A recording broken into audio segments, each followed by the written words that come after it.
Hi guys, ఈ వీడియోలో nemesis series season 1 review అయితే తెలుసుకుందాం. ఈ సిరీస్ వచ్చేసి నెట్ఫ్లిక్స్ లో స్ట్రీమింగ్ అవుతుంది. తెలుగు డబ్ అవైలబుల్ గా ఉంది. టోటల్ గా 8 ఎపిసోడ్స్ అయితే ఉన్నాయి. ఈచ్ ఎపిసోడ్ వచ్చేసి 55 మినిట్స్ రన్ టైం ఉంటుంది.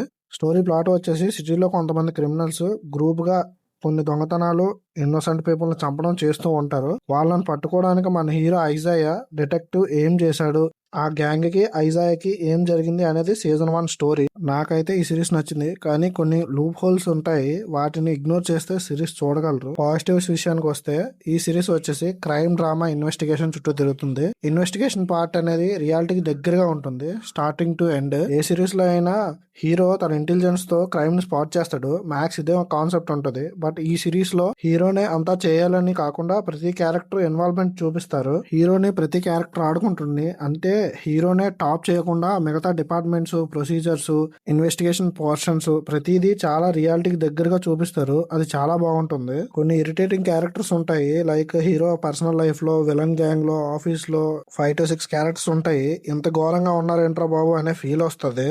ఇన్వెస్టిగేషన్ అంతా గ్రౌండ్ రియాలిటీకి దగ్గరగా ఉంటుంది, అంటే పోలీస్ ప్రొసీజర్స్, ఇన్వెస్టిగేషన్ లో లూప్ హోల్స్ ఇవన్నీ ఇలానే ఉంటాయా అనేలాగా చూపించారు. లూప్ హోల్స్ ఉన్న రియాలిటీకి దగ్గరగా ఉండడం వల్ల సిరీస్ ఇంట్రెస్టింగ్ గా ఉంటుంది. క్లైమాక్స్ వచ్చేసి హైలైట్.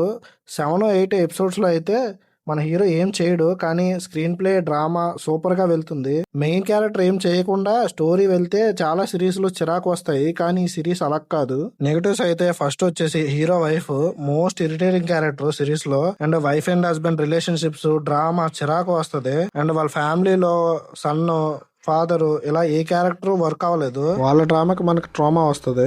సీజన్ 1 లో ఇచ్చిన క్లైమాక్స్ క్లిఫ్ హ్యాంగర్ వర్క్ అయింది, కానీ సిరీస్ కంటిన్యూషన్ ఎందుకు అనేది నాకు అర్థం కాలేదు. అంటే చాలా ఓపెన్ థ్రెడ్స్ ఉన్నాయి, కానీ సీజన్ ని అలా ఎండ్ చేస్తుంటే బాగుండేది అనిపించింది. ఇవే ఈ సిరీస్ లో ఉన్న నెగటివ్స్ అండ్ పాజిటివ్స్. ఈ సిరీస్ కు నా రేటింగ్ వచ్చేసి 2.75 out of 5. మీరు ఈ సిరీస్ చూస్తే ఎలా అనిపించిందో కామెంట్ చేయండి. మరిన్ని ఇలాంటి రివ్యూస్ కోసం మన ఛానల్ సబ్స్క్రైబ్ చేసుకుని బెల్ ఐకాన్ ఆన్ లో పెట్టుకోండి.